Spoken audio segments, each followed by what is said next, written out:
Hi everyone, welcome back to Been My Pleasure. My name is JC and today I'm going to spend a little time talking about a special event in the month of May. It's the day where everybody celebrates being a Mexican, even the French. Hello everybody, today I'm going to talk to you a little bit about a special holiday that comes up in May that everybody loves to celebrate. It's, of course, the Battle of Puebla, which you may or may not realize is what Cinco de Mayo is all about. Yes, that's right. Cinco de Mayo is coming up, and Cinco de Mayo is the start of the drinking season, if you will. The beginning of summer is upon us. Cinco de Mayo is the #1 drinking day of the summer. Correction, the second biggest drinking day of the summer. We'll get to that one later on. It is most definitely bigger than St. Patrick's Day. It is definitely bigger than the Super Bowl. More people drink on Cinco de Mayo than either of those two events. So what does that mean to you as a server? Well, that means that you need to be aware of the fact that there are going to be many more people at your establishment drinking who may not drink on a regular basis and may not know their own levels and standards of intoxication. So it's up to you to pay especially close attention to them and to make sure that everybody gets home safely. What happens around Cinco de Mayo? National statistics show that about 38% of all traffic fatalities in or around Cinco de Mayo are related to alcohol.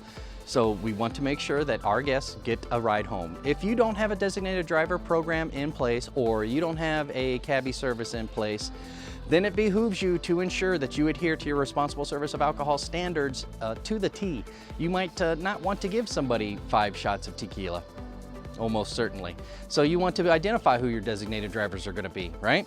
And you want to make sure that you guys get home safely because you don't want to be responsible for them getting into an accident later on. You don't want to be responsible for them getting into an accident after they've gone home, called it a night, and gone back out. Those types of things can happen to you if you're not careful. What else about Cinco de Mayo? We do a lot of crazy things here in Arizona. In Arizona, it's pretty popular. We even have little Chihuahua races nearby somewhere. I haven't seen it in a while, but it used to happen quite frequently.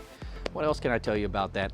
Oh, well, I can tell you that as the heat begins to increase after Cinco de Mayo and approaches towards the granddaddy of all drinking days, the 4th of July here in the United States, that you're going to see an increase of drinking, you're going to see an increase of accidents. So it needs to be said, please, if you are a server of spirits in the United States, especially in the great state of Arizona, do please be careful when you're administering those alcohols to your guests. You want to make sure that they're okay and taken care of and that they're going to get home safely. If you see someone who is getting out of control and belligerent and drunk, then you need to take steps to ensure that they get home safely, either by, as I said before, arranging for them to have a ride home via a personal driver or a cab of some sort. All right. As for this particular Cinco de Mayo, I expect there to be some unusual accident occurrences. You'll read about them in the paper the next day, I'm sure, related to people who've been out drinking all day who decide at the last minute that they want to stay up all night and go to the midnight release of Civil War, the Marvel movie that's going to be coming out. So there's a little bit of a perfect storm of situation going on there.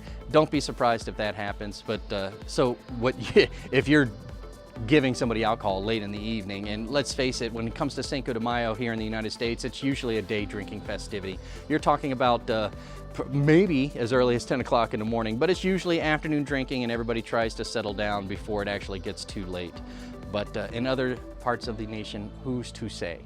My friends, that's all I really wanted to talk to you about tonight. I just wanted to drive home how important it is to adhere to your responsible service of alcohol standards going into the summer, especially on Cinco de Mayo. I don't want anybody going home and getting into an accident and hurting themselves or worse, others. A lot of people have a lot of self-responsibility when it comes to things like that. They wouldn't feel so bad about hurting themselves, but they would feel absolutely terrible about hurting somebody else. So I don't want you to feel responsible for someone else feeling responsible for hurting someone else.